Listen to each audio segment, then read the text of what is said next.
atụmatụ izu ndị ntorobịa ga-eru 1,000 n'ọnụọgụ ma mee ka ezege nakwazi ikewapụta ohere ọrụ na nkega nke nnọrọ onwe nke ga-eruche 100,000 nakwazi 100,000 nakwazi 30 bụ site n'afọ ọbụla site n'aka ọchịchị gọvanọ Soludo abụrụkọ nke gara n'ihu wee na-agbasi mgbọrọgwụ ike n'ala dịka esiri na ya bụ ụlọ ọrụ ministri steeti a na-akwụ maka uto ndị ntorobịa wee na-achịkọta ya bụ ọzụzụ nke e nwere na mmemme ịmụ ọrụ aka na ụzọ a ga-esi wee chịta ego site n'aka ụlọ ọrụ nke dị n'Ọka na-akwụ maka nke a. Ya bụ ụlọ ọrụ bụ ndị nke ga-ekwuru ga-enye aka iji wee kwụ na ndị ntorobịa nakwazi anya bụ amụma ihe mmemme ọchịchị na ugbu a ji wee na-akwado ọnọdụ ndị ntorobịa nke a kpọrọ otu onye ntorobịa ụlọ ọka abụọ bụ nke a gbara mbọ mee iji wee kwụ na atụmatụ gọọmenti steeti a nwere na ịkwalite ọnọdụ na ike ndị ntorobịa nwere bụrụ nke gbara ọkpụrụkpụ ma mịta mkpụrụ ọma.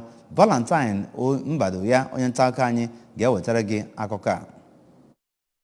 Ihe ọzụzụ nke were mkpụrụ ụbọchị abụọ bụ nke achịkọbara site na njikọ aka ụlọ ọrụ ministri na-ahụ maka otuto ụmụ ntorobịa ya nakwa Unizik Business School. Ya bụ ihe ọzụzụ bụ ebe a nọrọ nwee ihe nkụzi dị iche iche ya nakwa ịkparịta ụbụbọ nke bịara n'isi njedebe oge adọkanyere ha akwụkwọ ikike asambodo site n'aka Unizik Business School nke gosipụtara ntozu ha ịrụ ya bụ ọrụ nke eziri ha. Onye ji ọkwa kọmishọna nke ụlọọrụ ministri na-ahụ maka otuto ụmụ ntorobịa bụ Maazị Patrick Ayamba ya nakwa onye ji ọkwa deputy director nke Unizik Business School bụ ọkammụta Chinedu onye izugbe nọrọ n'oge ahụ wee gwa ha ka ha rụọ ọrụ ha otu o si kwesị nke ha kwuru n'oge enye aka ime ka ya bụ atụmatụ One Youth Two Skills bụrụ nke ga-amịta ezi mkpụrụ. Ụfọdụ n'ime ndị sonyere na ya bụ ihe ọzụzụ ndị nke gụnyere Ekong Nancy nke si na ụlọọrụ Industrial Training Fund ya nakwa onye ji ọkwa onye isi oche nke otu Nigerian Association of Small and Medium Enterprise bụ Maazị Chinemerem Ọgụegbe kwere nkwa ịrụ ọrụ ha otu o si kwesị maka na gọvanọ Chukwuma Soludo na etu o si bụrụ ọdịmma ụmụ ntorobịa n'obi ya nakwa ndị chịkọbara ya bụ ihe ọzụzụ maka mbọ pụrụ iche ha gbara. Ha gosipụtara olileanya ha nwere na ya bụ atụmatụ One Youth Two Skills Entrepreneurship Scheme bụ nke ga-enye aka ịkwalite ọnọdụ obibi ndụ ndị mmadụ ya nakwa ọnọdụ uto ego nke Anambra steeti. Site n'Ọka, abụ m Valentine Mbadogha.